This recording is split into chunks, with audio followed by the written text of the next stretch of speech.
people start telling the truth. Ine pamene ninali mu opposition nikukakalanso mu ulamuliro ndipo nubwerera mu opposition ndiponso nazabwerera mu chipani cholamulira cheni chifunika nukamba chilungamo choka ni choka chingatandize kuti ziko latu itukuke. Maybe just there, Dr. Kambwili, you're talking about having going back to PF. Somebody may want to understand, why did you decide to go back to the PF? I am coming to that. I had a little bit of understanding with my elder brother, President Edgar Lungu. As they say in Bemba, imiti ipalene taibula kushenkana. Mitengo yomwe yango patikizana pamozi ima kwesana. The problem that I had with my elder brother was not insurmountable. Mavuto amena nalipo nakuruvanga president nalipo mavuto pang'ono kwambiri komabe monga tizira kuti mitengo ima kwesana ndipo pali bantu ama taikana koma tinagwirizana nocho sapozija. But this has given me a very good experience. Ndipo nakala na experience yeni yokwana. Because I went out, formed my own political party called the National Democratic Congress. Ninapita ukapanga chipani changa cha MDC chomwe nali kusogolera. And the main job of the opposition is actually to talk about the mistakes that the government is making with a view that they change those mistakes. Ndipo nchito yomwe napita ukapunzira pokala mchipani chosusa nikungoyang'ana mavuto oka amene boma yachita kumango lata poka pali mavuto peka pampaja kuti aboma azisintha. In my quest to do that, I ended up going into an alliance with the UPND. Ndipo pamenepo ninabwero zanga na nugwirizana na nzanga chipani cha UPND ukala mu mgwirizano. What I found, my experience with the UPND made me to decide to go back to PF, because I found that most of the things that they talk about are not real, and they just want to come in government for the purpose of going into government. And that political party is nothing but a party that has been created for a sole purpose of serving one individual who has ended up misleading the entire southern province that it is only right to vote for a people who comes from there, when it should be realized that when you want to be president, you must be a national president. Pomwe nakala mu mgwirizano ni chipani cha UPND chomwe titakhala pamodzi poonesesa mfundo zomwe zili muja ni nkhani za mpatuko ndipo cholinga chabe nchongofuna kupita mboma komanso kumangopembeza munthu umodzi amene ali msogoleri wa UPND ndipo nosokolesa bantu akudera la ku Southern Province kuti afunika kungovotera mwana wawo yeka osati kuyang'ana ziko lonse kuti kuyanjanisa ziko kuti likale logwirana. And I can safely tell you that this gentleman does not know anything about how government runs, and 90% of the thing he talks about are lies. Uyu muntu amene niluchula pano ni muntu umodzi amene sazindikira ni pang'onong'ono chifukwa sadziwa kuti kodi boma imayendesedwa bwanji ndipo boma amatumikira bwanji ndipo ayala motani sazindikira pazenizeni pa 100 zomwe akambako za chilungamo ni 10 chabe koma 90% ni boza la mkwerekwere. He has got no new plans, or he has no plan to improve the economy, to improve the living standards of the people. He just wants to go into government basically to benefit himself and the people that support him. Iwo bajoro bakamba pankhani ya za chuma kuti azakweza chuma kapena azachita motani, ilo ni boza palibe chilichonse chomwe iwo bali nacho koma cholinga nchofuna kuti apite mboma kuti iwo sopano akale ni mwayi wakuti akakonze mimba zawo nawo basatira anzawo amene ali nawo pafupi kuti sopano tiye tikumbe shava zongo fukula chaje chifukwa lomba kwapusa kunya msongo ntoli pafupi. And this gentleman does not respect anybody, is full of himself, and he thinks he knows it all. And let me tell you, people of Zambia, a leader who thinks he knows it all is a wrong leader, because governance is teamwork. It's not about an individual. And he doesn't want to receive advice, and then he thinks only people from his tribe are important than any other people from other tribes. And I'll demonstrate this. Abale banga nifuna nikusimikizireni kuti mtsogoleri ameneyi wa chipani cha UPND paiye yeka amazicho khala ngati iye ndi adziwa zonse, koma kuti tiyendese zinthu nchofunikira kumva zolankhula za anzako, chifukwa anzako aleta nzeru nkupangwa. Mukakhala na nzeru nkupangwa ndiye kuti muzayendesa dziko mu mtendere, koma iye afuna iye yeka ndiponso banthu amene adalira ni okhaokha amene ali mtundu umodzi, koma nipitirize ni masulire kotekeratu. And I'll explain to you people of the Eastern Province and the Zambians that voting this gentleman will bring us to the 1970s, 1960s, when this country was fighting tribalism.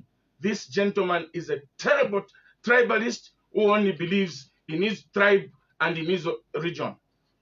Uyu muntu ni kusimikizireni kuti mavuto amenewa ni aja tinali nawo 1971 to 73 pamene kunali mkangano wa mtundu. Ngati uyu muntu tampasa usogoreri ndiye kuti tizakala mmavuto, chifukwa iye zake angodalira mtundu wake ndi omwe amaganizira kuti ni okawo ali ni nzeru. And when you tell him the truth about his tribalism, he gets very agitated and annoyed. Mukamuuza zenizeni zakuti nkhani ya mtundu ni yosafunikira, amakhala waukali ndipo amakhala ni nkhwizi zodabwitsa. You saw what happens 2 weeks ago when I was exposing his tribalism. He went and complained to the Electoral Commission of Zambia, and the Electoral Commission of Zambia acted on hearsay and suspended me from the campaign because I was telling him the truth, and he doesn't want to hear the truth. Pomwe ine ninalulankhula pa nkhani za mtundu, nitalankhula iwo bajana nyamuka ukauza ba ECZ, ndipo ECZ nananimika kuti zomwewo ruchita atanimika pambuyo pakataunguza anapeza kuti zomwe nalulankhula ine nizoona zofuna kuyanjanisa mtundu wa dziko la Zambia kuti tonse tikhala amodzi osati ukhalira mbali imodzi chaje. The English say truth hurts. Pa Chingerezi akuti ngati walankhula chona vena chimanyonga. I don't want Zambia to go to the stone age of a president who is going to ride on his tribe, come into government, and start giving favors to only his tribes and not look at all the 73 tribes in Zambia. And this gentleman is capable of doing that, as I will demonstrate. Asogoleri nufunani kusimikizireni kuti msogoleri ameneyi kungompasa usogoleri azango otenga mtundu wake chaje kuti sopano usogolere dziko lino. Chifukwa chake nili pano lero kukuuzani kuti nkosayenera kumpasa ndiponso ni kumasulireni. I'll come back to that later on, but let me tell you about the lie that he's telling now, despite the fact that he knows that what he's talking about is not correct, but he wants to mislead the people and take advantage of the people suffering in as far as high prices of commodities are concerned in this country, in the region, and in the whole world. Nirufunani kusimikizireni abale banga. Nifunani masulire pa zomwe maboza amene anthu amenewa yomwe bayala oyang'ana pa nkhani ya kukwera kwa katundu ndi zina zotero zavutako banthu sopano yo wapeza mpata wakuti azingonamiza banthu. Lekani nkumasulireni ndipo dekani. As PF government, under the able leadership of President Edgar Lungu, we do realize, we know that prices of commodities in the country have gone up. But what has caused these prices to go up? And this gentleman called, whatever he's called, but I think he's called HH, knows for sure why the prices of commodities have gone up, but is misleading the people that it is the failure of the PF government and that when he comes, he's going to sort out this issue of the prices, as I'll demonstrate. Abale banga isenga chiboma la PF ni msogoleri watu wokondeka osankhidwa nchauta. Mavuto kukwera kwa zinthu ndi zina zotero tiliwozi zizindikira bwinobwino. Komabe uyu mbale watu amene achedwa HH iye tsopano aluwika polombo manena kuti ili boma lalepera apa nayapa, sono nifuna nkumasulireni monga muzakhalira zinthu izi ndipo zabwera motani kuti zifike apa chifukwa ninji zili motero. Ndino omvera pang'ono nkhani yakuti tulukambirana ndi Dr. Chishimba Kambwili ndi political rally koma yapa wireless mungatizindikira kuti kubalwa kwa COVID-19 sitivomera malamulo yaletsa wachita makampeni kukomana ndi anthu ochuluka chifukwa chake pa program ino imene ndi political rally yapa wireless tingapitiriza. What has caused prices of commodities like sugar, cooking oil, mealie meal, and almost all groceries in Zambia to go up? Chomwe chalenga kuti ufa, saladi, ndiponso ndi zina zotero, sugar zakwera. Chomwe chapanga izi zinthu kuti zikwere motero ni chiyani? Every reasonable government and every reasonable leader would not want the people to suffer if they can do something about that situation, particularly when it comes to high cost of living.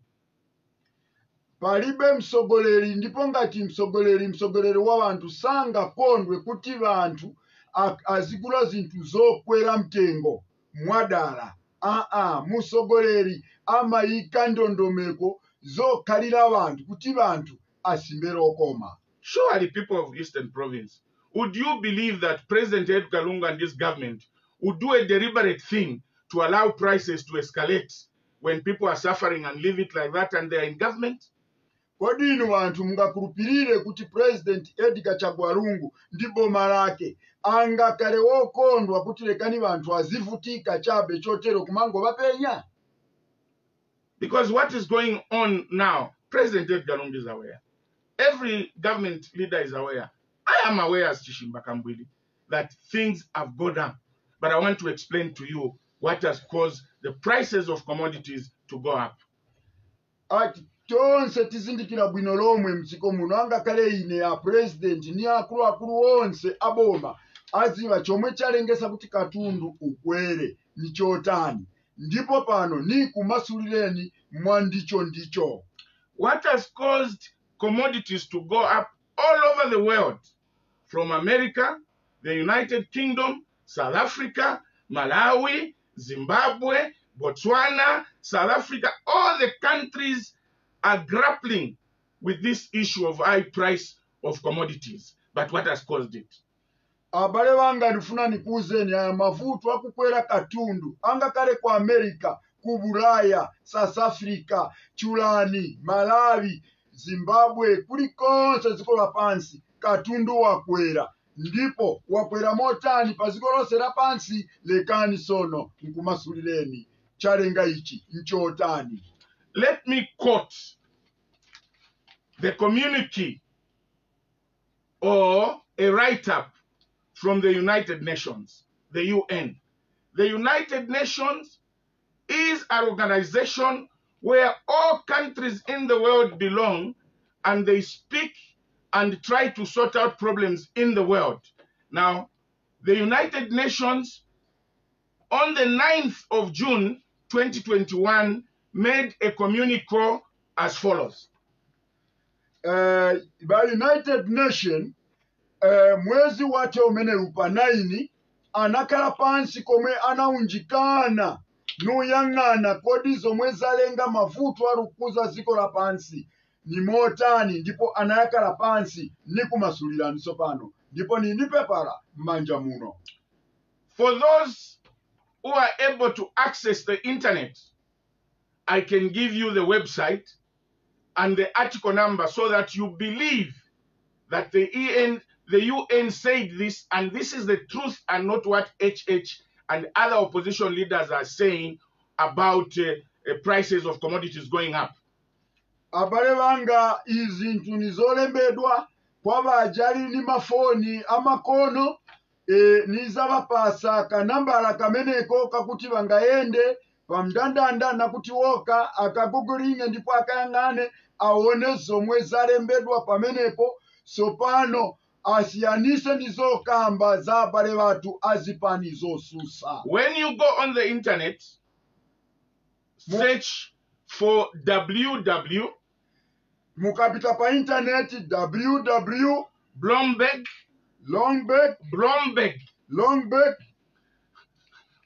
Forget about my interpreter. Blomberg.com/news/article. I'm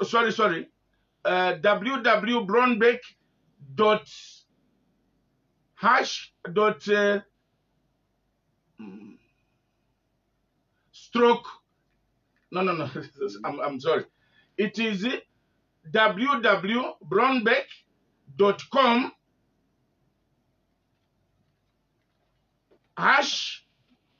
/news/article/2021 -06-03. I'll repeat that. www.blomberg.com /news/article/2021 -06-03 global food sage. When you go on the internet on this, you find this article. Mukapita pa interneti muzaipeza hii article ndipo muzamvesa zomwe zayalidwa hapo. What is the article saying, people of Eastern Province and people of Zambia? Ndipo pepala imeneyi mfungulo ili hapo yomwe yayalidwa palizotani. On the headline it says UN measure of world food prices climb for 12th month in May. UN yayang'ana pankhani ya chakudya, pankhani ya ufa mwamene yakwerera paziko lonse lapansi ndipo zili motero. The article says UN measure of world food prices climbs for 12th month in a row. Ndipo article imeneyi kwa miyezi yokwanira 12 pamene zinthu zakwerera opita pamwamba paziko lonse lapansi. The article says global food prices have extended their rally to the highest in almost a decade. Ndipo zinthu zakwera kwambiri kupambana zaka zakumbuyo uku zakwera pamuliri pamene apa zakwera kotheratu. Heightening the concern over very high grocery bills at a time when the economy are struggling with the COVID-19 pandemic and drought. Ndipo kukwera kwa zinthu zimenezi zakwera bwanji chifukwa cha muliri wa COVID-19 ndiponso ndi vilala vamvula kumadera kwina chifukwa chake zinthu izi zakwera chifukwa cha COVID-19 yakuza ziko lonse lapansi. The article goes on to say a United Nations gauge of world food cost climbed for the 12th straight month in May. It is the longest stretch in a decade. Ndipo ni chinthu choyamba paziko lonse lapansi mwamene zakhalira umu zakwerera kwa miyezi 12 iyi takumana ni muliri woopsa. The drought in South America and the COVID pandemic in all the countries of the world has caused this increase in prices of groceries and other commodities. Ndiponso chifukwa cha COVID-19 yomwe yapangisa kuti zinthu zikwere kwambiri ni maiko bena kwamene kwagwa zilala sono zakhala ngati zinthu ziwiri ziluyendera limodzi kuti zinthu zonse zofunikira tsiku ndi tsiku kuti zikwere moteremu. And the countries that have been hit very badly are those in Africa and countries that depend on imports for their groceries and other commodities. Ndipo maiko amene akuzidwa kwambiri ni mliri wa njala ni maiko ambiri amu Africa amene iyo adalirapo chitogulo chokera kudera kwina kuti atandizike ndiye omwe akumana nawo mavuto ngati amenewa. For those who are watching us via live streaming, this is the article from the United Nations. And for those who have the internet, you can go and read the whole article. I just did some extracts. Amene iyo anzatu ali kutiongana na pa makono amene tiruchita makono awa pa ma WhatsApp apa ayangane pamene pa ndiponso bayangane azaona zambiri tangotengako chabe mwatunusu chaje chifukwa cha nthawi. So what has caused the rise in commodities and prices of groceries is not that President Edgar Lungu has failed, or is not that the PF government has failed.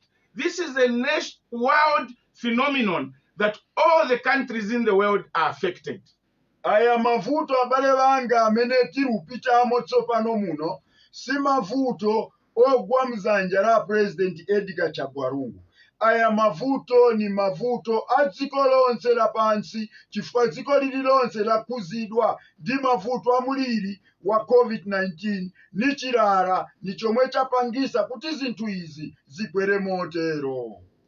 The COVID-19 pandemic has almost brought the world economy and the world trade to a standstill.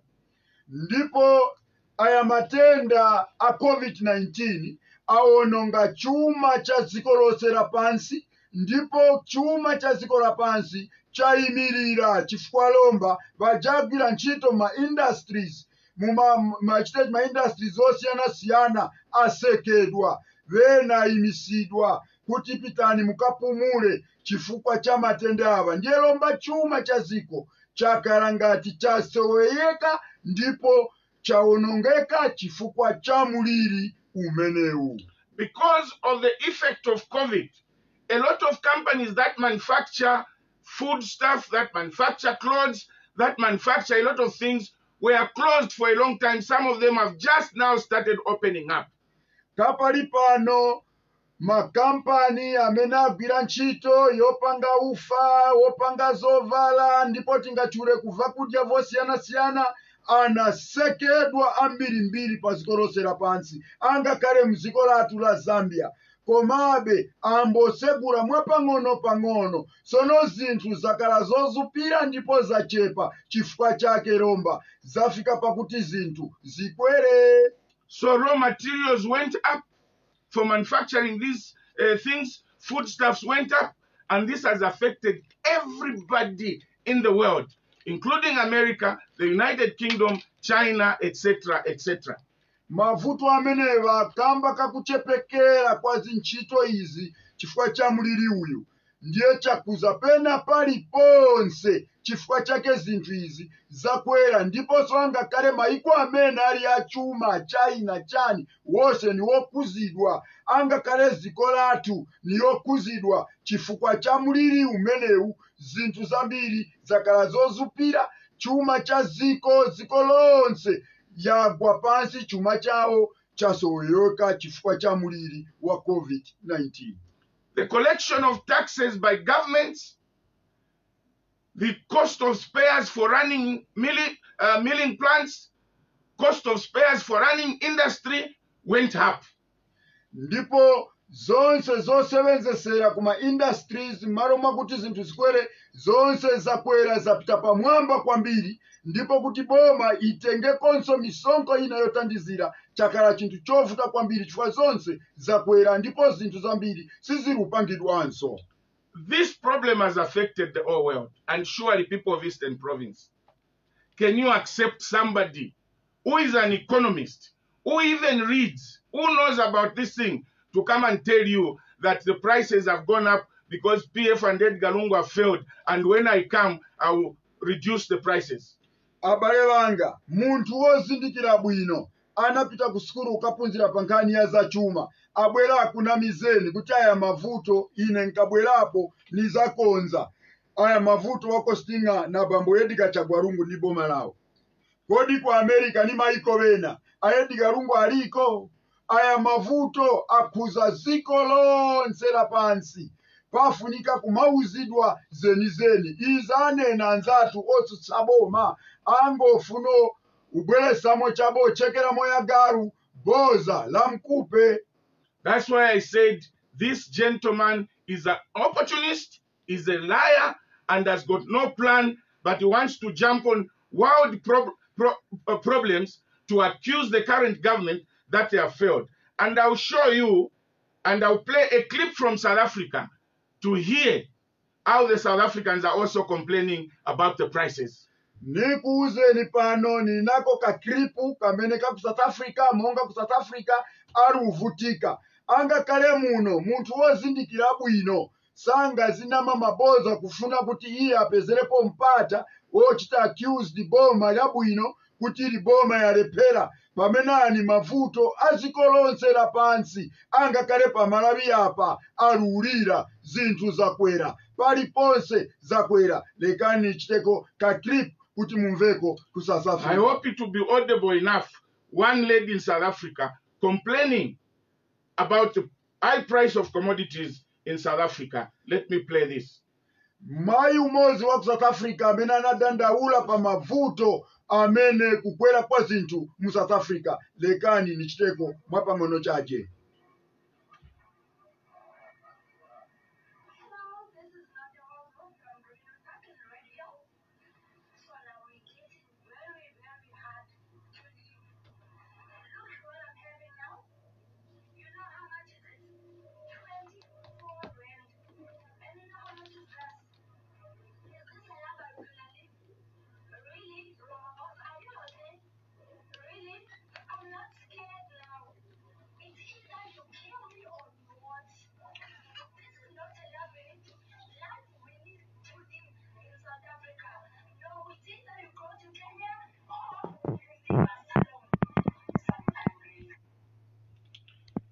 This is a lady in South Africa who is holding a tissue.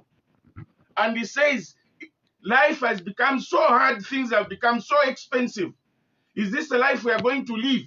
This tissue is now costing 24 rand. And she held an orange and said, this orange now is costing so much. So you can see that the issue of prices of commodities is not peculiar to Zambia alone. And it is not President Edgar Lungu and the PF that have caused this. Uyu mudzimayi wa ku South Africa ziko lililokwera kwambiri muno mu Africa alongoza tishu manja mwake ni orange kuti onani mtengo amene wakwera rands 24 kwacha rand vakwera vintu ivi kodi tizakala bwanji motero. Sono mwaichi aliulira ku South Africa kodi kulira kwa bantu aku South Africa aleta vuto lija ni PF aya ni mavuto azikolose lapansi ndizo izi takuungulirani nokuuzani mavuto amene akuza chifukwa cha muliri wa COVID-19 yakuza ziko lililonse. So you can see people of Eastern Province, you can see Zambians, that this man called HH and other opposition leaders who are talking about high cost of prices are being unreasonable, are being malicious to say that this is because of the failure of PF government and President Edgar Lungu. Abale banga mulikumva zonena za monga HH na wonse ma opposition leaders amene anena kuti PF government yalepera koma mukaona zinthu muzakwerera zikolose lapansi paliponse maneighbors wonse niwophuzidwa. Ili ndilo boza lomwe iwo bangoyimirira kuna maboza lokaloka nichofuna ngoyipisa munthu amene ali wachilungamo. Aya ni mavuto azikolonse ndipo samva bantu otero chifukwa ngochekeramo ya garu. Let me give you a comparison of prices.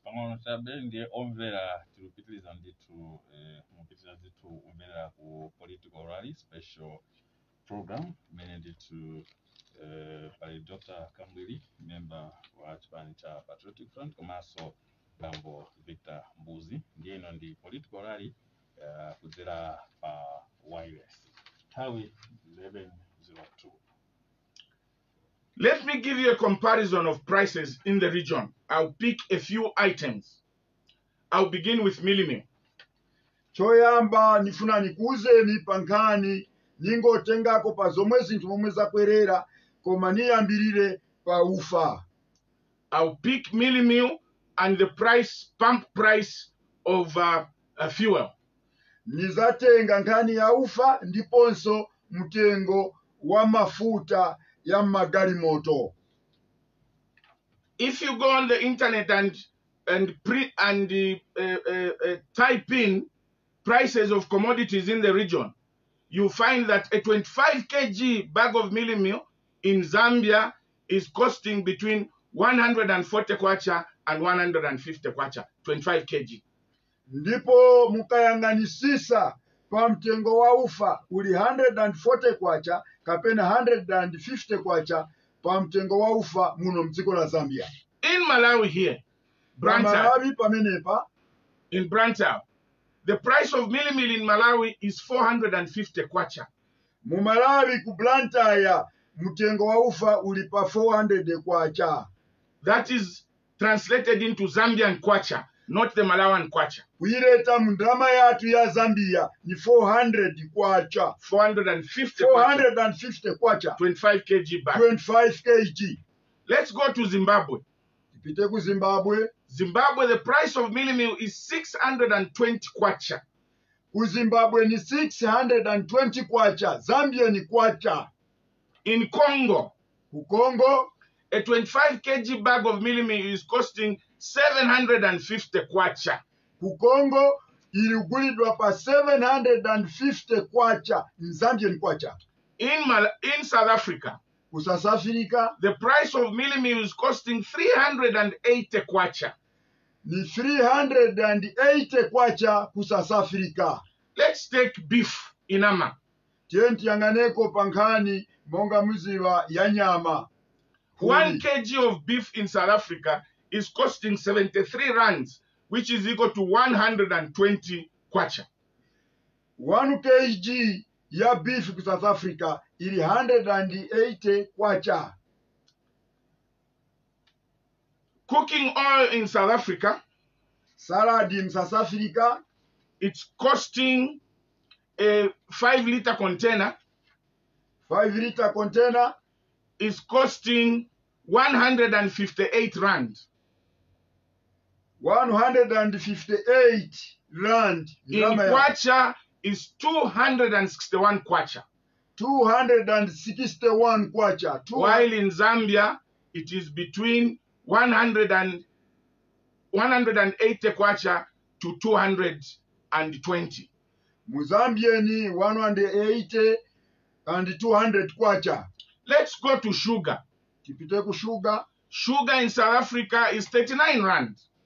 39 rands. Which works out to be 64 kwacha 50 ngwe, 2 kg sugar. 64 kwacha 50 ngwe. Here in Zambia, it's 42 to 48 kwacha. Muzambia ni 42, 43. When you look at salt, mchere, in Zimbabwe, a 1 kg salt is costing 17 kwacha 40 ngwe. Ni 14 kwacha 40 ngwe. In South Africa, it is 4 kwacha 50 ngwe. 4 kwacha 50 ngwe in South Africa. In Malawi, it's 7 kwacha. Malawi ni 7 kwacha. In Zambia, it's 3 kwacha 50 ngwe. Mozambia ni 3 kwacha 50 ngwe. So now, when you look at the comparison of these prices in the region, why would somebody be lying that this is because of the failure of President Edgar Lungu and the PF government? Abale banga, nkwanji boza rotere chitoonekera tupoyera. Katundu wokwera ku maiko tachula ku Malawi kuti maiko onse nizokwera. Muzambia chaje zinthu ziliko bwino chifukwa zinthu ziliko nkasako maiko monse zakwera kopyoleratu. Let's go on the price of petrol and diesel. Jenti yangane pangani ya diesel ndi petro. These figures are in dollars and in cents. Ndipo mitengo imeneyi ili $dollars na cents. In Zambia, the price of diesel, which is gas oil, is 69 cents. Muzambia ni 69 cents per liter. Per liter. Mozambique is 90 cents per liter. Mozambique is 90 cents per liter. In Botswana is 92 cents per liter. Botswana 92 cents per liter. Namibia is 94 cents per liter. Namibia 94 cents per liter. In Tanzania is 96 cents per liter. Tanzania 96 cents per liter. In Congo it's 99 cents per liter. Congo 99 cents per liter. In Malawi it's $1.12. The $1.12 in Malawi. In South Africa it is $1.18. South Africa ni $1.08. 18 cents. 18 cents. In Zimbabwe it is $1.35. Zimbabwe $1.99. $1.35. $1.35. You can see that out of all the 1, 2, 3, 4, 5, 6, 7, 8, 9 countries in the region, Zambia is the lowest at 69 cents. Pawonse maiko okwanira 9 amene tayala pano ni Zambia chaje amene ili ni mtengo wosika kumbali ya fuel ya diesel. Let's come to petrol. Tupite ku petrol. Petrol in Zambia is 78 cents per liter. 78 cents per liter mu Zambia. Botswana is 94 cents per liter. Botswana 94 cents per liter. In Mozambique it's 98 cents per liter. 98 cents per liter. In Congo it's $1 per liter. Congo ni $1. Tanzania is $1.04 per liter. $1.04 per liter. In Malawi is $1.12 per liter. $1.12 per liter. In South Africa is $1.18 per liter. $1.18 per liter. In Zimbabwe is $1.33.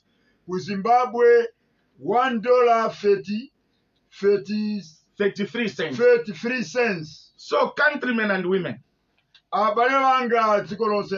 people of Eastern Province, you can see that the high price of commodities is worldwide, is regional-wide, and it is very wrong for my brother and friend HH to try and mislead the people that the prices are high and that when he comes back he is going to reduce these prices. Because for instance, you order fuel from the same sources.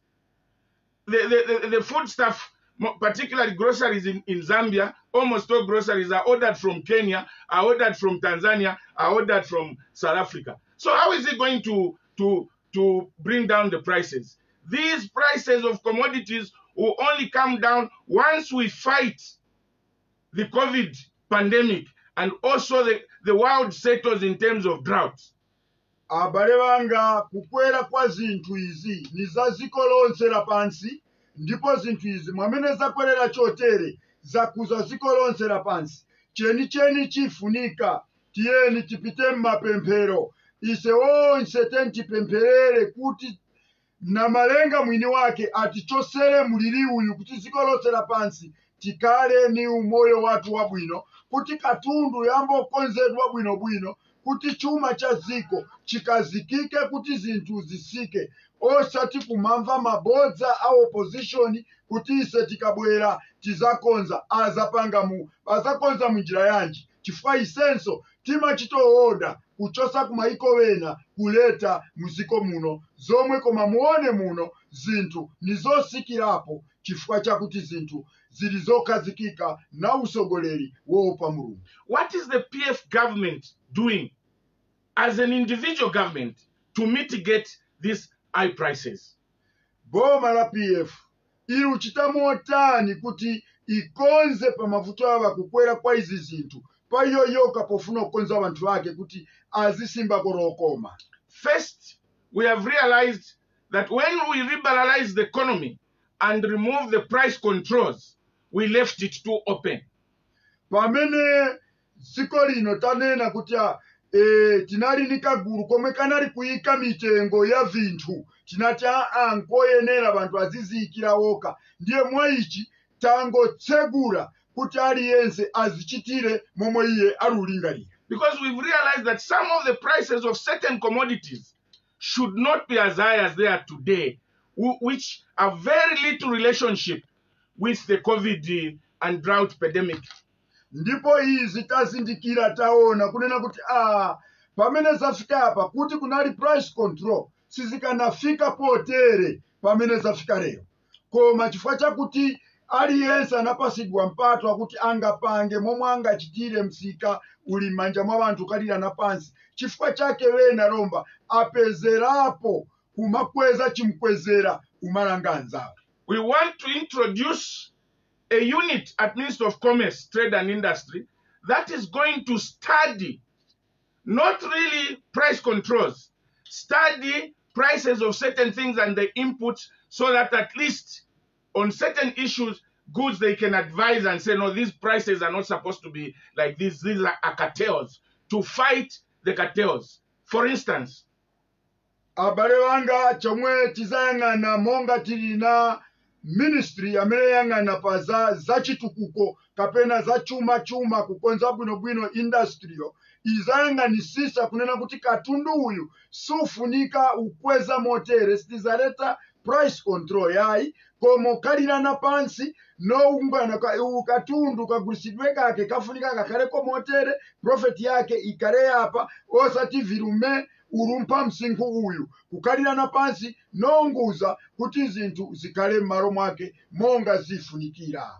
We want to look at that department will be looking at the production input of certain goods, for instance, cement, because cement is produced here in Zambia, and everything that has to do with the production of cement comes from Zambia. So this unit to analyze so that the people are not overcharged. If they are overcharging, they should advise that these are cartels and those industries must be charged.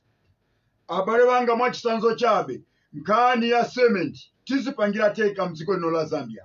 Sono kuzakala kukala pansi ni kuonesesa kodi zagwamo nzingati zofunikira nzotani apa mtengo ukaletere ngati kampani ina yapezeka yakweza moopya pafunika pakale mkwapuro kampani iyo ichajingiwe azichita zinthu moyenera osatutuntidwa ndi bena amene iwo afunongo ipisa mbiri ya boma. For instance, let's look at avocado, the so-called caterpillar. Avocado, the so-called caterpillar. Today, avocado has jumped 1 kwacha they were selling to 10 kwacha and some instances 15 kwacha. Now, when you look at caterpillar, you plant it today. When it starts fruiting, you don't put fertilizer. There is no labor. You just leave the range to becoming. Why should caterpillar move from 1 kwacha to 10 kwacha because of COVID? So these are the issues that unit will be looking at. Ikambobeka koma choda buisa kuchoka pa 1 kwacha ukafika pa 15 kwacha akuti no ni dola. Izi zotero ni zinthu zimozi zomwe tifunika tiyang'anepo. Secondly, we are going to look at, we've already started and we have implemented how, if you heard the UN said the countries that are in more problems are those that import goods. Now, to import goods, you need the dollar. Ndipo kulingana na nkhani yomwe ilipo momwe batrusira anzatu ba UN maiko bajamena adaliro oda katundu choka kunja ndiye amena akala ni mavuto bakulu kwambiri chifukwa paenero ngena dola sopano kuti muode katundu uja ubwere ndiye mwa ichi ndizo zinthu zomwe zaleta mavuto beni so mwaichi pazafunika zinthu kuyika mmalo kuti tizizipangira teka zambiri na kuti tizipereka kunja tikale namo tizigulisa katundu wambiri ndipo chuma cha ziko chikazikike mdziko lathu. When we privatize the mines, pomwe mukapasa mamaini kuagulisa kuayika m'manja mwa anthu ena kuti pano asogolere during Frederick Chiluba's MMD time, nthawi ya Chiluba, we made one very important mistake. mistake yomwe inapangidwa pa nthawi iyo pa ulamuliro wa amalemo Chiluba awuse mu mtendere. We allowed the mining companies that when they sell the copper, they can externalize the money to countries of their origin. Tinawalola kuti pamene mwatenga mamaini awa tengani chuma chanu ndipo tilipoikepo malamulo aliwonse kuti vakatenga chuma chathu sengungotisiyira maenje iwe mutenga ndalama kumakapereka kumaiko akwawo osayika mziko lathu. You remember and agree with me that in 1991, the rate of the dollar to the kwacha was $1 equal to 1 kwacha because the mines were under government. And when we sell the copper, all the dollars were coming to Zambia. But this time when we sold the mines, we allowed the owners of the mines to take the dollar outside, so leaving very little dollar on the market. And when there is no dollar on the market, the issue of supply and demand comes in, and the rate of the kwacha to the dollar depreciates, making commodities also expensive. Abale banga 1991 Zambian kwacha and $1 inaruguliwa iko inaruyendera limodzi chifukwa migodi yonse inali manja mwa boma ndipo boma ikagulisa katundu ndalama zija zimabwera muthumba la boma chifukwa chake Zambia inali ni ndalama yolimba. Pamene tinachilola pa ulamuliro kukama pasa baja bantu atambogulisiwa mamaini batenga ndalama apitise okayika kumaiko akwawo ziko lino tango kani maenje ndiye chifukwa chake lomba zinthu zakwera ndalama yathu yagwa chifukwa tinatayirira pomwe tipita kumsondo. Now what we are doing is we have started getting the mines from those mining companies that are not doing very well and want to be unfair to the government and the people of Zambia. Kapali pano isengati boma lathu la PF taona mamaini amene alupondereza bantu mu migodi tayambotenga mamainzi ena kuayika m'manja mwa boma kuti zinthu zikale manja mwathu ndipo bantu asataye zinchito. Chofuna chake mufuna chita control kuti zinthu ndalama zambiri zikale m'manja mwa boma ndipo boma ndani? Boma ni bantu. We have already gotten Mopani copper mines in Kitwe. Kukopa beoti Mopani mine tatenga kukitwe. We have gotten Konkora copper mines. Konkora copper mine tatola. And now they are in the hands of government. Ndipo ili manja mwa boma. When we look for a strategic partner, pomwe lomba tayang'ana wakuti tulumikizane naye tiendesere limodzi, we are not going to give them 90% of the shares. Sitizalola kuti anzatu baja tikapase 90% share order yayi. We are going to give them 51% and government gets 49%. So that when they sell the copper, the proceeds in dollars come to Zambia. And when we have more dollar on the market, the rate of the kwacha to the dollar will drop. And when the rate of the kwacha to the dollar drops, it means we can spend less kwacha to go and order things from outside, like groceries, cooking on them, and the price will come down.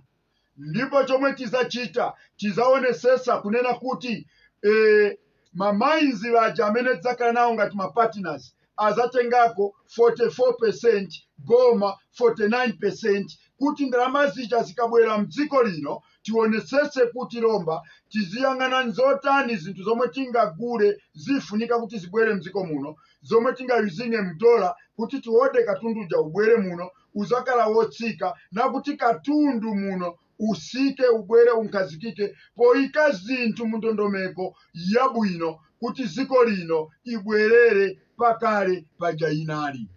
That is the way you can drop the rate of the kwacha to the dollar. But my friend HH goes on the radio and say, me, if you elect me at 10 hours, I am sworn in at 14 hours, the dollar to the kwacha would drop.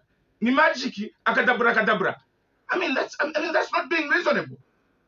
If somebody is saying that, you can mistake him for somebody who's not thinking properly, because there is no way the dollar can just come down because of that. There must be certain fundamentals that you must look into. It is one, to make more dollars on the market by one, having more shares in the mining and or start running the mines, and up production of agriculture inputs that are going to be exported so that we can earn more dollar. And that is a process.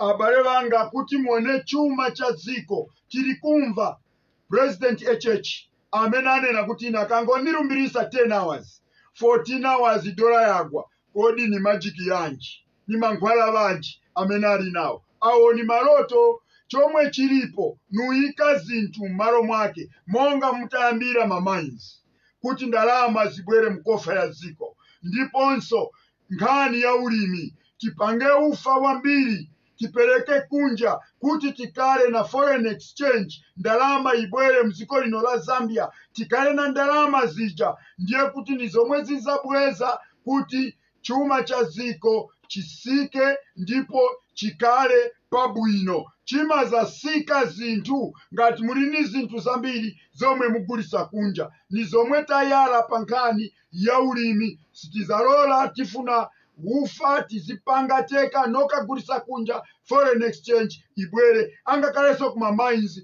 kali konse kuti tikale na foreign exchange yokwana kuchoka kunja, tikale na madollars yambiri kuti lomba tikambogulisa ndalama yathu lomba iyambe kulimba. Chabwino omvera ndithu mukumbusana chabe ndi political rally kudzera pa wireless ndithu mene tikambira ndithu Dr.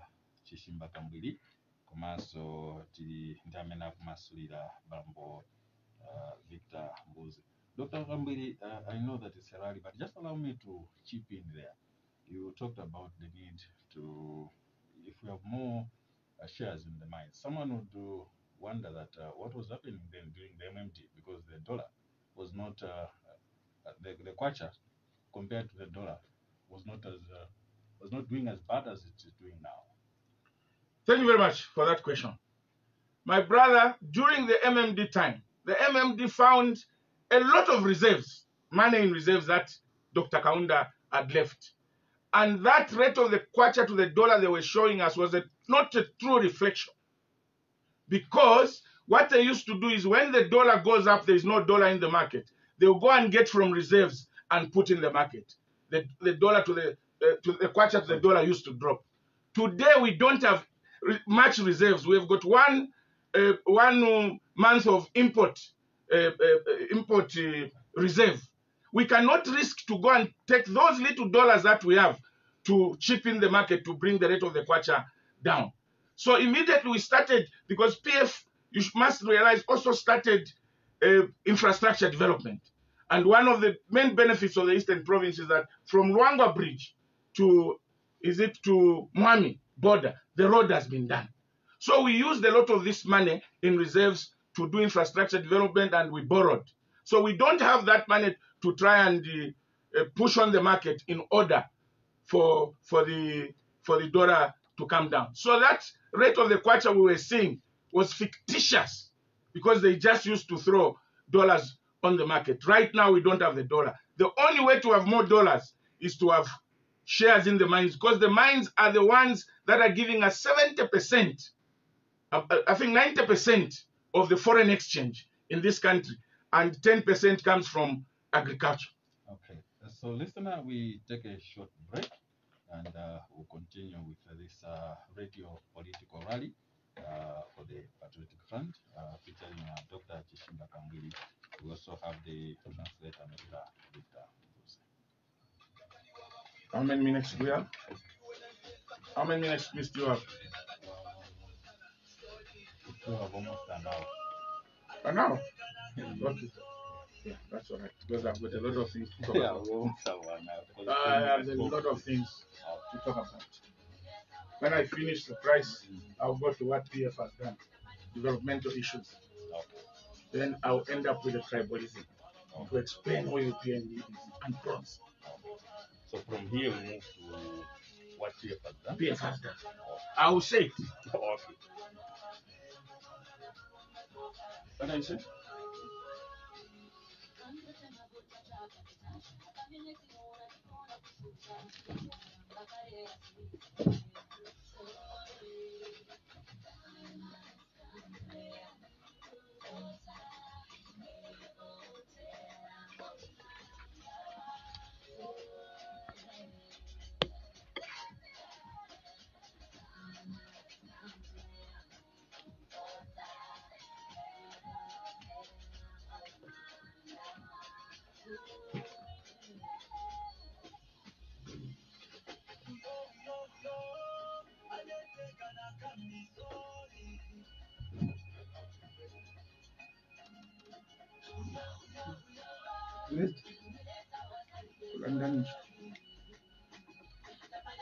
Okay.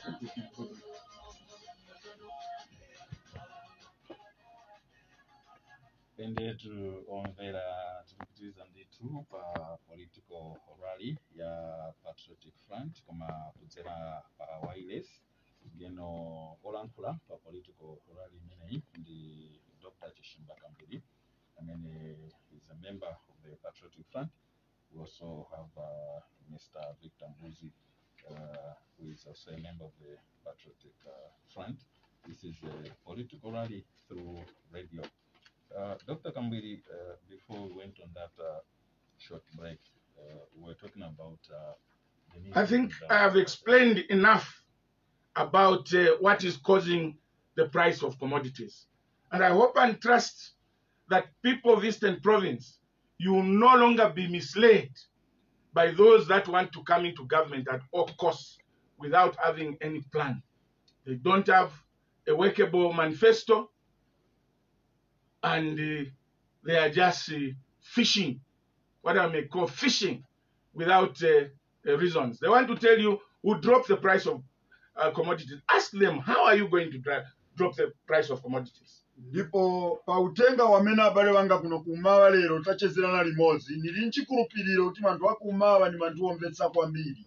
Ndipo ngati babwera aba wotsutsa boma akuwuzani kuti ise tizacita izi, mufunika obafunsa kodi inu muzagwesa bwanji izi zinthu chifukwa mukamba nzabodza chifukwa monga anena kuti yayi 2 hours basi dola izagwa ndipo kwacha izakwera, kodi ni majiki yanji?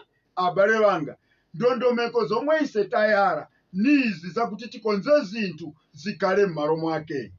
People of Zambia, you must know and learn lessons. Just our neighbors here, in fact, Malawi is very close to Eastern Province. Abale wanga tenti ziyang'ana ndipo tisikala ni masomphenya. Tenti wona anzatu pa Malawi apa panali kusintha nonena kuti ayi tenti sinte koma lero onani umwarulirira. In Malawi, they were being misled also. No, things are expensive. We have to change the government. Some people died. There were elections which were even nullified by the High Court. They changed the government. What are the people in Malawi saying today? They are crying. Here, when you go into ShopRite, go now here in Chipata, the largest people who are buying things from Zambia to go to Malawi are from Malawi. The fuel they are coming to buy from Zambia here in Chipata and go back to Malawi. And the people have started complaining that Mbingu wa Mtalika was better. Panopa abale watu ku Malawi anasintha boma ndipo anapita ku koti ndipo koti inachosapo masankho baja nobwereza baja bantu ananamizidwa kutiona ni zinthu muzakwerera taona nifetereza uli pa 5,000 ise tikabwera tizauleta pa 2 lero atasintha boma kodi lero fetereza ku Malawi ugulidwa zingati 15,000. Ona ni mafuta ku Malawi ni okwera arubwelo zagula kuno ku Zambia. Taona ni malaini amene abwera ma ShopRite kuma down shops kali konse anga kale mazira zonse zirugulidwa abwelo zadalira kuno kuzikola Zambia niko mwabwelo zatenga kome kuli zinthu zochipa chifukwa anena mizidwa boza kuti tizasinta. Sono ino abale wanga kuno ku Zambia tenti kale maso tenti one mavuto arulira anzatu isenso tisagwe mavuto ngati aba ari ubwera nawo ba opposition kukunamiza ni chaje. So these people must not make you change a working government that has done so much as I'm going to explain. Because I'll now move to what PF has done in the last 10 years. Because these people are saying PF have not done anything in 10 years. PF has messed up the country. They have not done. It is not true. If you find somebody.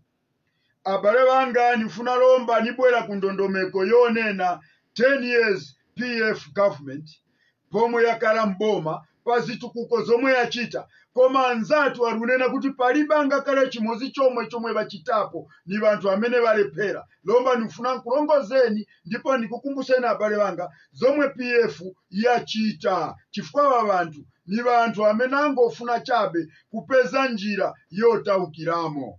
Because when they say PF has not done anything, sometimes you wonder, do they live in Zambia or they are just pretending? It's like somebody finds you are well dressed and tells you are naked. How would you describe such a person? As a lunatic.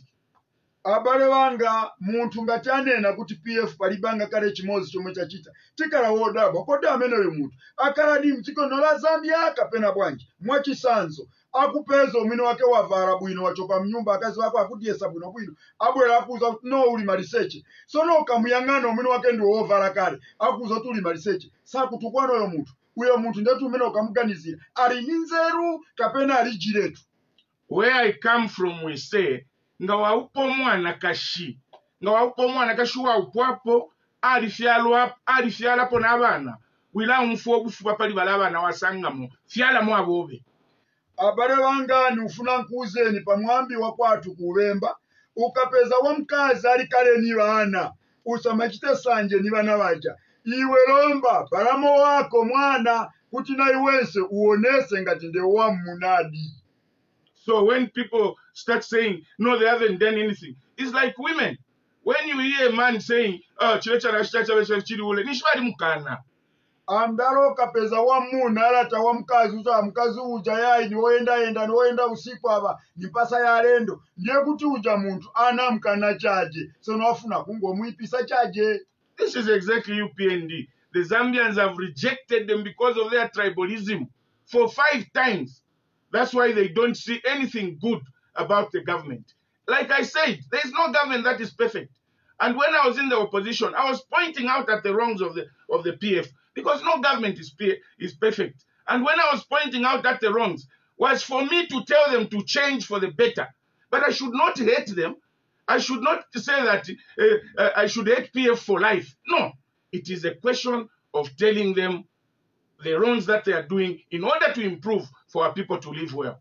Abale banga monga mudziwa kuti UPND yabwera mu mpikisano kwa ekosa chepekera 5 times. Bantu azikola Zambia mwayikana chifukwa balibe manifesto, alibe utenga wao mwapa mtundu. Ndipo ine Dr. Chishimba Kambwili nakala nirusuzura boma sikutuka mbo bawuza kuti apa simnachite bwino apa chitani bwino nubawuza kuti konzania apa ndiye nchito ya opposition sikuti baja bantu akalada ni bako udani yayi chifukwa chomwe tifuna chili ngati muntu apempera ku Roman Catholic wina apempera kwa Dutch koma mulungu amene atumikira ni mulungu umodzi. Opposition tikamba chitukuko cha ziko la Zambia osati tizidana tiye tikale bantu okondana. That's why I compared between UPND and PF, and I found that PF is far much better than UPND, and that's why I came back to PF. Ine pamene nakala mumgwirizano wa UPND sono ninaona kuti kuja apika za zibisi ndipo palibe mfundo zeni kuli zili kuja ni chibwana chekachoka chifukwa chake ninaona kuti nkwabwino nibwerere ku PF kwamene kuli mfundo zozama ndipo kuli mukalidwe woyimira bantu chifukwa chake ninabwerera mu chipani cholamulira. Let me now come to what PF has done in Eastern Province and surely compare Bantu baku Eastern Province and Zambians whether PF has not done anything or whether you should move them out of power. Abale banga nirufuna nikunga kukumbusani zomwe boma yachita kuno kummawa. Development is a process. Chitukuko sichibwera pa nthawi imodzi, ni nthawi ya mtatakuya. And when you start developing a country, you have a plan. Ndipo ngati mufuna kutukula ziko, mwenero kala na ndondomeko zomwe mwayala kuti kodi tizayendetsa bwanji kuti apa zinthu zikhale bwino. When we came into power as PF, we identified the fundamentals on which we were going to anchor the developmental projects. Ise ngati chipani cha PF, pomwe tinabwera mboma, tinakala pansi nuyang'ana kodi ni mbali iti yomwe tifunika kuti tichite tiike m'malo muno kuti ziko lino ikale ziko labwino. We asked ourselves with our late president, Mr. Michael Chilufya-Sata, may his soul rest in peace. Ife tinakala pansi na malemo Michael Chishimba tinazifunsa kodi ife tichite zotani. What we found was that this country has not developed. This country, people have not invested all over the country, even where they expect there is potential, because of 3 or 4 fundamentals. Iso titabwera kuyang'ana mfundo tinazapeza kuti zitukuko sizinayalidwe bwino mziko lino la Zambia. Ndipo nsonga zomwe tinayang'anapo ni nsonga zosachepekera 4 kapena 3. One was that we did not have enough electricity. Ndipo tinapeza kuti tilibe mphamvu ya magesi. What have we done on electricity? Ndipo tachitapo zotani pa nkhani ya magesi. I will explain. Nizamasulira. Secondly, we found that in order for people to invest in agriculture so that we can produce more goods that have value to export in order to attract more dollars on the market, we did not have certain things in areas. One, we did not have proper roads. Ndipo tinazaona pa nkhani ya ulimi. Poona ndipo tinazapeza kuti kansi mafutu ali apa. Olo tinga konze pa ulimi apa koma misewo kulije mumizi. Thirdly, we found that most of the areas which had potential for investment did not have hospitals. Ndipo madera amene aliwoyenerera anazapezeka kuti alibe zipatala za umoyo. Fourth, we realized that we didn't have schools where those who are going to work on the farms, where those who are going to invest in the farms, their children would attend. Ndipo tinazapeza kunena kuti kodi wajagwira ntchito mafama, maplaza osiyana-siyana, ndipo bana bawo apunzire kuti chifukwa chake tinayamba kumanga masukulu madera. So we said we must focus on infrastructure development in these 4 fundamental areas. Ndipo titakala pansi tinapeza kuti izi ndondomeko zokwanira 4 izi ndizofunikira pa munthu. We started investing in infrastructure in power generation electricity. Ndipo tinabwera kuzayang'ana pa nkhani ya magesi kuwonjezerapo kuti lomba tikhale ni mphamvu yokwanira. What have we done in the energy sector? Zotani zomwe tinachita kumbali ya magesi. One is that when we came into power, we had only power generation plants that were only giving us 1,600 megawatts. Ndipo tinapeza mphamvu ya magesi yokwanira 1,600 megawatts. And because we only had 1,600, most of the investors who were coming to prospect for mining, most of the investors, for instance, there was a time that farmers were chased by Mugabe, white farmers from Zimbabwe. When they came, they found that in most of the areas where the land was fertile, there was no electricity. They could not run pivots and they could not run their irrigation facilities. Abale banga pamene mphamvu zomwe tinali nazo za magesi zochepekera chifukwa mphamvu imeneyi ambiri komwe inalupita kunali chabe ku migodi. Ndipo mwayi wapadera ku Zimbabwe anapatamangisa azatu achiyera m'mafarms atabwera mdziko la Zambia anazapeza maro osiyana-siyana. Sono kumaro komwe anazapeza kuti kulibe magesi. Sono kuti bayambe kulima bwino ndipo bayambe kuchita irrigation kapena kutirira kufunika magesi. So mwaichi anazapeza zimenezi kulije. We have built more power generation points to the effect that we are now producing 2,800 megawatts of electricity the whole country. Kapali pano pomwe boma la PF yabwera, kapali pano zomwe tawonjezerapo kumbali ya magesi 2,800 megawatts amene ilipo lomba mphamvu ya magesi dziko lonse yakuzidwa paliponse lomba malaiti tayika ndipo tawonjezera. For instance, here in Chipata, we only had the production of 66 kilowatts line because we didn't have enough, we didn't have KV, because we didn't have enough electricity. Now we've constructed a 33 KV line from Pensulo to Musekela. This will enable more farmers to come into Eastern Province. You have seen a lot of people have come to build the milling companies. There are about 4 milling companies that are coming on board in Eastern Province.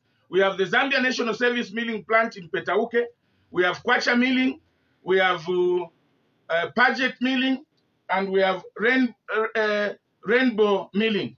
And sorry, I said we have 33 kilo KV line. We actually have upped the KV lines from 66 kV to 330 kVs.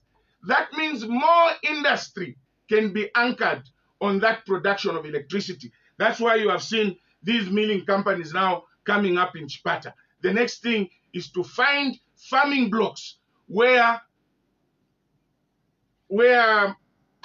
more farmers would come and open up farms, and even the local people would now be involved in farming at a larger scale. Abale banga mphamvu ya magesi kuno kumawa tinali ni magesi ang'ono koma muboma la PF kuchokera ku Pensulo tawonjezera kufika pa 300 chakuti. Ndipo pamene tawonjezera motero onani mafactory lomba abwera opanga ufa.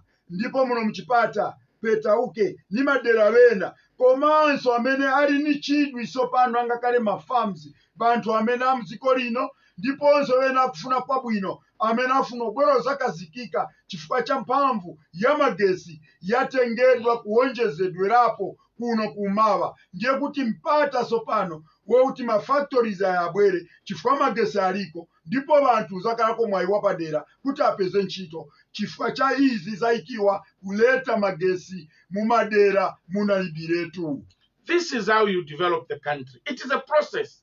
It has taken us almost 10 years to up this production of electricity from 1,600 megawatts to 2,800.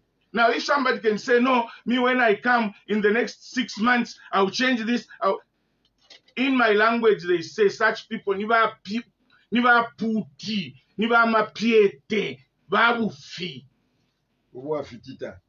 Abale banga ni chintu chimodzi chochititsa manyazi kuti munthu anena kuti ine nkango kalapo chabe 6 months kapena uchoka 10 kufika 14 hours dola izagwa ni malodza amenewo. Onani 10 years iyi takala ngati boma la PF tinapeza mphamvu yokwanira chabe 1,100 chakuti koma lomba tili mu 2,800 mikro yomwe tawonjezera mphamvu ya magesi chifukwa kuti muyike ndondomeko ya magesi paloba zambiri ndipo pafunika kuyala zinthu moyika mndondomeko paliro kala pansi kuyala kuyika nzeru pamodzi chifukwa chake chitukuko sichibwera siku limodzi. Angakale mnyumba mwako sungangofikira lero wagula mipando mawa waguliratu vose wakwanisa ni maloto aliyense amawonjezera mpang'ono chifukwa chake yachita izi motamanga. Even when you move in Chipata at night where there was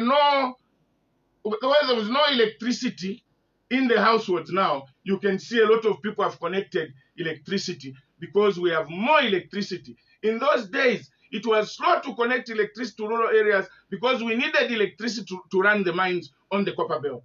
Abale banga tikayangana kumbuyo uku anali mavuto muno mchipata wakuti kuti muone madera komwe kuli malaiti kunali biletu komabe chifukwa chakuonjezera lero lino mkapita pali ponse tachita connect malaiti mwachisanzo yang'anani madera osiyana angakale mu mizi momwe malaiti afika chifukwa cha boma la PF yalala zinthu moyenera.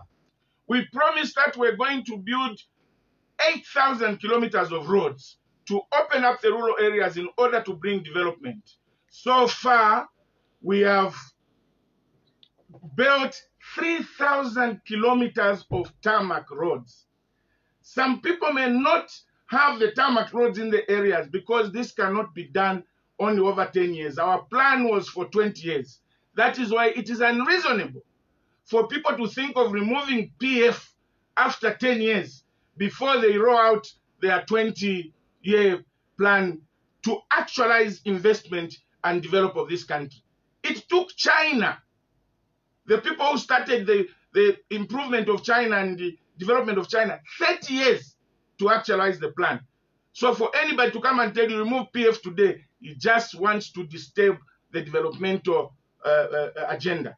Abale banga ndondomeko zomwe tinayalanga tichipani cha PF tinayika ndondomeko maplani watu okwanira kwa zaka 20 ndipo tinayika ndondomeko kuti tisegule misewu madera wonse ziko lino komabe pomwe tachita izi sitingazikwanise pa nthawi yochepa 10 years itakala mboma koma tasegula misewu zambiri koma kwina kwakalira kuti tichite izi kulingana ni nthawi. Titenge chisanzo anzatu ku China kuti achite plani ya chitukuko chinabatengera zaka sate koma ise PF tangoyika ndondomeko izi in 20 years kuti tuonesese kuti zonse zaikidwa malo chifukwa chake takonza misewu madera wosiyana koma mwakalira ni mng'ono momwe sopano tipase nisoni mphamvu kuti tibwerere tipitirize kukutumikirani nokukonzerani misewu nokukonzerani maularo nokuleterani zoyenera zonse zofunikira osangomva chaje munthu akuuzani kuti ine nizachita amene sana chitepo ndipo sadziwa napo yambira pomwe. We have built over 100 hospitals in the last 10 years. We have built over 700 schools in the last 10 years. And we have provided clean water by sinking more boreholes and by creating water reticulation projects throughout the country. Other areas may not have this, but they are coming in our plan, in the 20-year plan. So you can see that we are going to anchor our developmental projects where investment will be done, industries will be created, because we now have at least infrastructure that can carry the developmental project. Abale banga zomwe tinayala monga tamanga maskulu ambirimbiri mu madera osiyana tamanga maskulu ambirimbiri ndipo tabweranso takonzanso zina ndi zina zofunikira. Abale banga kapali pano misewu mwina ni mwina tachita chomwe chilipo kuja kwamene kwakalira ni komwe lomba mukatibweza apa tifuna lomba kupitiriza kuti kuja komwe sitinakwanilise tikonze tizike bwinobwino kuti ma industries abwere anyamata na asungwana aloweko ntchito kuti lomba akaroba atandizike. Let me come to FISIP, Fertilizer Support Program. Before we came into office here in Eastern Province, first and foremost, the whole country, we found the people that were being given fertilizer in 2011 were only 250 people in Zambia. Today we are giving fertilizer to 1 million farmers, the whole Zambia. Pamene tinabwera mu 2011, vantu amene anali kutenga fertilizer yothandizidwa ndi boma anali vantu wochepa chache 280 chakuti. Koma lero lino tili ndi anthu 1,800,000 1 million farmers. 1 million alimi amene sopano tawayika pa fisipu yomwe alutenga pa fetereza thumba limozi. In Eastern Province alone, we have 86,462 farmers who are receiving FISIP fertilizer. We have 86,462 people who are receiving cash, social cash transfer. When we came into office, there were only 3,000 people in Eastern Province. Now there are 86,000. When you come to fertilizer, in Eastern Province, only 56,000 people are receiving fertilizer, farmers. Today we are giving fertilizer to 187,398 farmers, and we shall continue to increase the numbers. Our friends are saying when they come into office, people will only receive fertilizer for 2 years, they are removed from the list. When you receive for 2 years, how are you going to live for the rest of your life if you receive fertilizer only for 2 years? Sorry, Dr. Kambwili, let me just chip in there. The figure you gave, you said when PF came in, they found only 200 farmers. 250 farmers. Okay. 1,000 farmers across the country. Okay. Now we are at 1 million farmers. Taonjezera nambala ya wanthu mdziko lonse omwe anali kutengako fetereza anali nambala yochepa kwambiri 250,000. Lero ni 1 million plus amene ali kutandizika kutenga fetereza yochipa mtengo. Let me now just quickly run through the projects that have been done and that are ongoing in the entire Eastern Province. Construction of Lundazi Hospital, construction of Kalindawanda General Hospital, construction of Nimba District Hospital, construction of Vubwi District Hospital, Chipata District Hospital, Chipata Urban Health Center, 1/8 Dr. Flats at Nimba Mission Hospital, construction of theater and OPD and IPD eye clinic, construction of Chihuahuatala Rural Health Center, completion of Mlele Rural Health Center, construction of Wazaza Health Post, construction of Medical Store Hub here in Chipata, construction of 57 prefabricated health posts out of the 650 health posts that have been built throughout the country. In the education sector, construction of Kacholola Boarding School, Chiware Boarding School, Vizimumba Day School, Mutumba Day School, Mumbi Boarding School, Nyampande Boarding School, Chikola Boarding School, Kapoche Day School, Eastern Girls Technical School, Chikonda Day School, Vubwi Boarding School, Chasefu Boarding School, and in the entire country we have built 700 plus schools. Surely, how can somebody come and say PF has not worked? Abale banga izi zonse talengeza pano ni zinthu zomwe muliona ni maso kumbali ya za umoyo, ndipo mbali ya za maphunziro, ma secondary schools amangidwa, ma district hospitals, ndiponso ndi ma clinics, ndiponso ma schools yosiyana-siyana. Zitukuko zooneka ni maso. Sopano munthu ayimirirane na kuti palibanga kale chimodzi chomwe yachitapo. Nizoonadi zimenezi. In Eastern Province, we even in Chipata here, we upgraded 66 kV of electricity to 330 kV.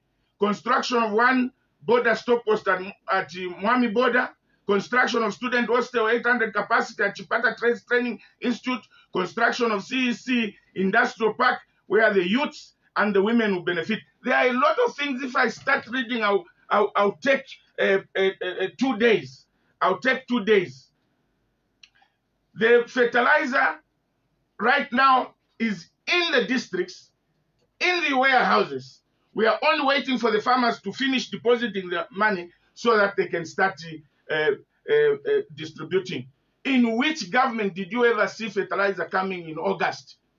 In which government have you ever seen maize floor price increase to 150? HH, because we have increased 150, he's saying me when I come, I'll come and make it 250. Now, when you make maize 250, what will be the price of milling? So we balance off. But because this man has never been in government, he doesn't know what he's talking about.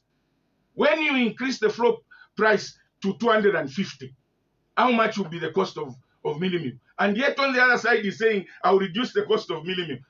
Boza, bantu bakuchipata. Boza.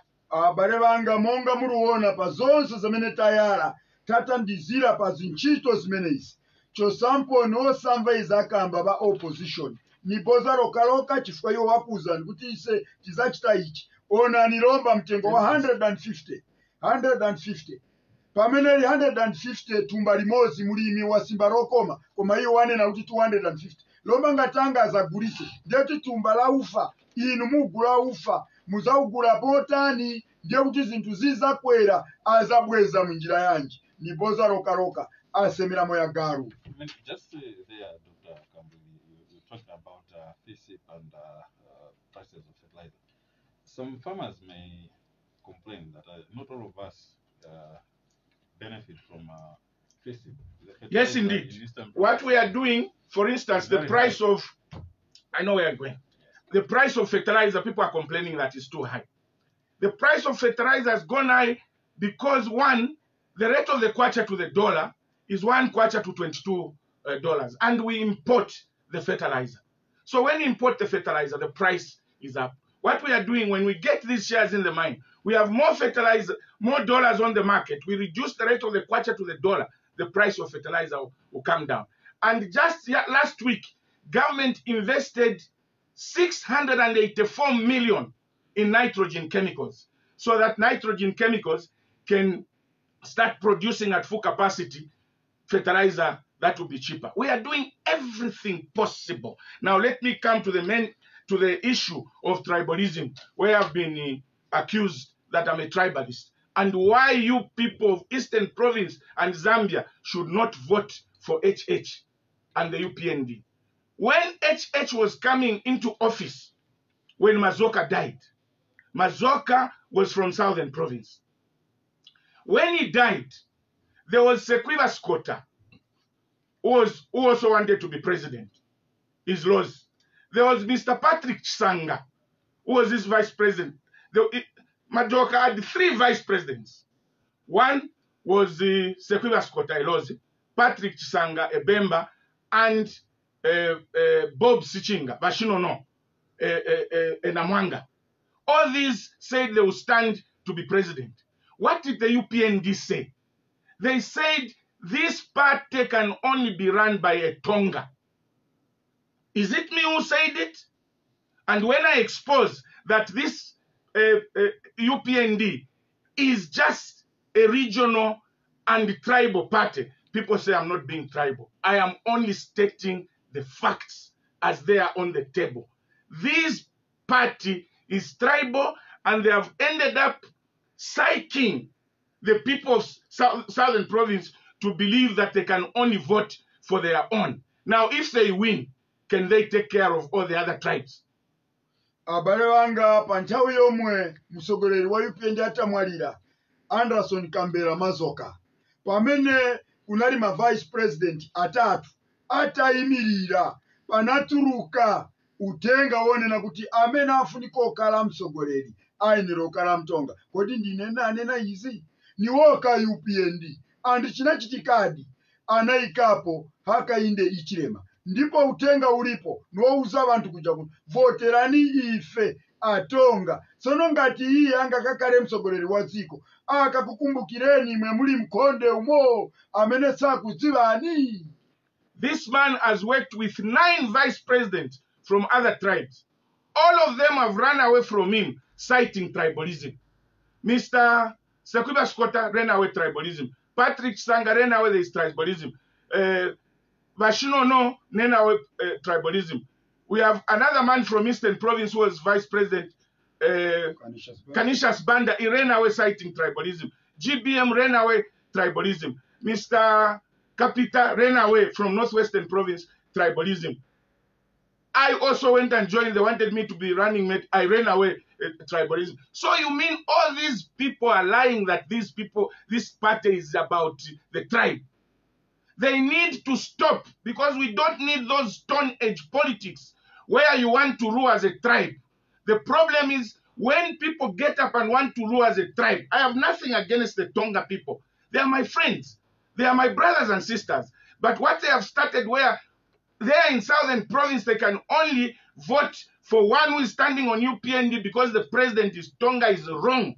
And I will never stop condemning it. You people in Eastern Province, your friends are saying, no, we have to vote for Tonga. You've got a president already, and you want to reject your own when others are promoting to it is not that you should join in that category saying only an Easterner must be president. No.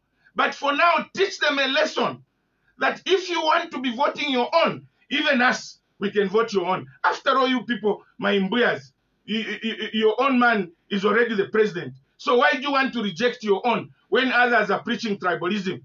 We don't hate them. But what I'm advocating, all provinces must reject UPND so that they stop this tribalism. Look at the way they voted in 2026, in 2016 elections in Southern Province.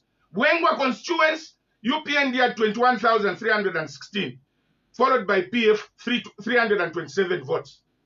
Dundumwezi, 30,810, followed by PF 282 votes. Gwembe, 20,861, followed by PF 549. Magoye, 21,918, followed by PF 875. Mapatiza, 26,160, PF 662. Mbabala, 27,356, PF 392. Momba, 13,429, PF 182. Pemba, 25,418, PF 428. How can people be voting like this? In all provinces, UPND would get some votes, UNIP would get some votes, but in Southern Province, they are only voting for UPND. This must be stopped. And if such a party comes into power, you suffer, you people, and don't come and say they never warned us. Because UPND, some people take it, it is their own. When you go to the structures, 3/4 of the people in the structures are the same people. You can't run a party like that. We need a Zambian president, not a Bemba president, a Tumbuka president, or a Tonga president. So these people have already advocated that they want a Tonga president. Don't vote for them because you suffer. And I'll play some clips to show you that HH himself and these people are telling the people in Southern Province that they must vote for a Tonga president. In one recording, he was telling somebody that don't worry about MPs, don't worry about councillors, just worry that we must have a Tonga president. Here is the recording.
you can hear that the man himself encouraging tribalism, that they must vote for a Tonga president. In another recording, I don't understand Tonga. Another recording, is he saying vote for a Tonga or is saying vote for the president of UPND?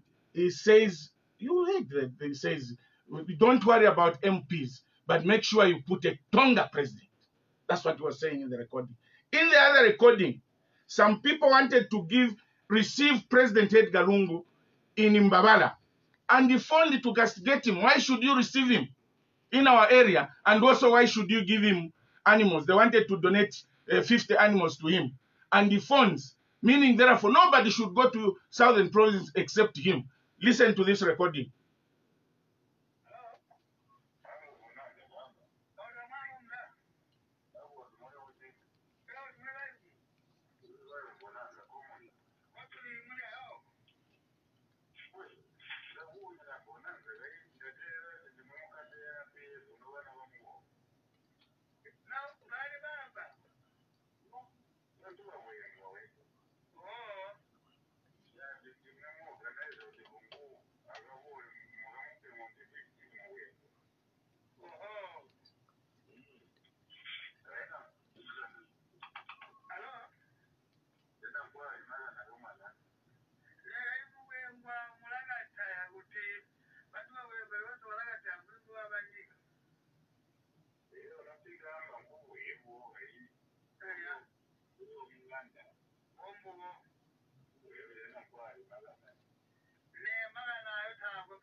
I can't play the all for the lack of time. Let me play another recording where a mayoral candidate in Kafue was telling people that they should vote a Tonga councillor, a Tonga MP, and a Tonga president. Here is the recording.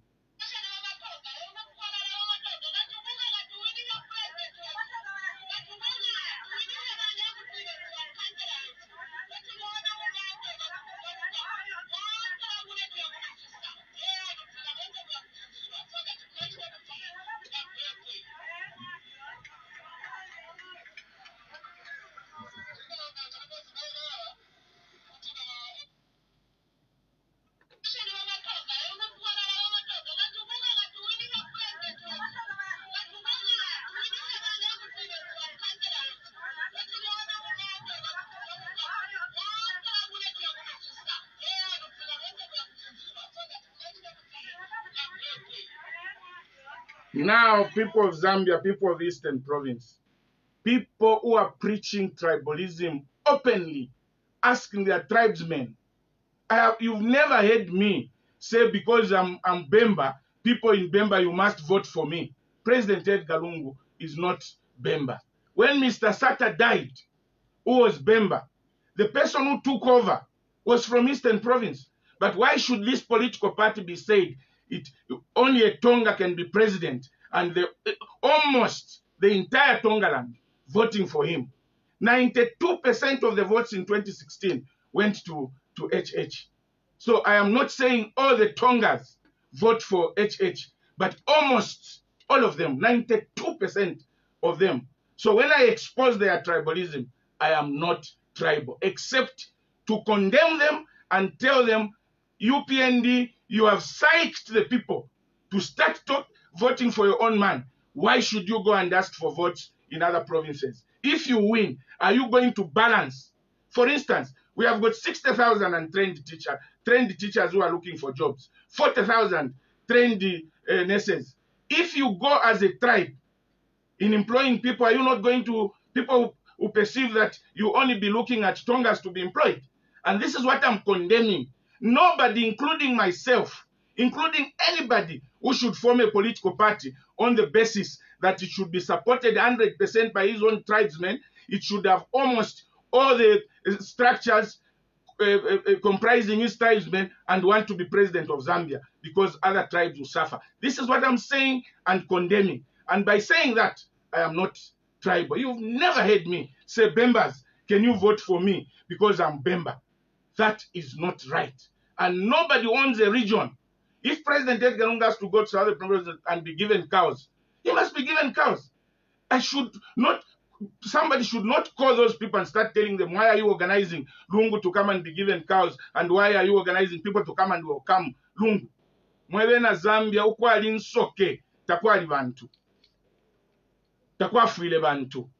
Elo, aka kunyelele takalabwa. Elo chibemba chitila. Umwaiche ekalishelwanya. You remember me, but it will be too late. I ask you people in Eastern Province, please don't vote for HH. He's a tribal man. He's not going to do anything. And you should vote for a party that has a national character. And the party today is PF. As we go to the elections, Namilalika to vote for PF. Can you interpret? Okay, sikomo kwambiri. Abale banga nifuna nikusimikizireni kunena kuti kavotedwe kapa mtundu sikabwino. Abale banga onani pamene PF anamwalira msogoleri Michael Chirufya-Sata Mubemba amene anatenga mpando wa upresident anachokera kuno kumava. Tentuonenso MMD president woyamba anali Chiruba atachokapo panabwera Mulenje ochokera pa Central Province, ndipo wachitatu anachokera kuno kumava Arupia Banda. So pano mu UPND kungochosapo mtonga nuikapo mtonga. Sono abale banga nufuna nkuuzeni kunena kuti osati mkakara Roma mkakara sidwa minga nipomwe mukakumbukire ine nunga kukumbusa nchaje osataya ntawi kuvotera UPND. Voterani chipani cha PF chomwe chili maganizo wozama poyanjanisa mtundu wa dziko la Zambia. And in conclusion, I want to appeal to the civil servants that the UPND plan is to come and reduce the civil service by 50%. They have agreed with the IMF and other bodies who have been telling them the Zambian civil service is bloated and you are spending 50% of salaries on civil servants. So you must reduce it. And they've agreed. I was with them. They agreed that, yes, we are going to reduce. And now today, because it's near elections, you want to tell you, no, we are going to increase, to employ more teachers. You heard what he wrote, that the 30 plan that they are going to implement in 6 months. They said we are going to employ more, another 175,000 civil servants. When they were attacked on social media, they withdrew that and said the man who posted had no authority. But the person who posted was working in the office of the president, in the office of HH, and the vice president copied it on a page How can they turn around and say, no, the one who posted had no authority? Then secondly, civil servants vote for PF. Look at the debt swap that they've brought for civil servants. And this debt swap is for all civil servants, policemen, soldiers, everybody who works in the government and gets government pay. We have introduced a debt swap. If you owe Bayport, the government will pay what you owe Bayport and recover that money from your pensions when you be retiring. And when you want to borrow money now, you go to the government microfinance institution where you can borrow money at low cost. So no more deductions from civil servants. Government will settle their loans. This is a working government. This is a government that 50% of you will be declared redundant under UPND. Don't think I never warned you. These people don't know nothing. They just want to get into State House for the purpose of their own personal benefits. Yes, mistakes have been committed in PF, but they are not insurmountable. There are things that can be sorted out. But to go to UPND, kuipaya. Chabwino, ndieno nthawi sitilola kuti tichite translate, ndieno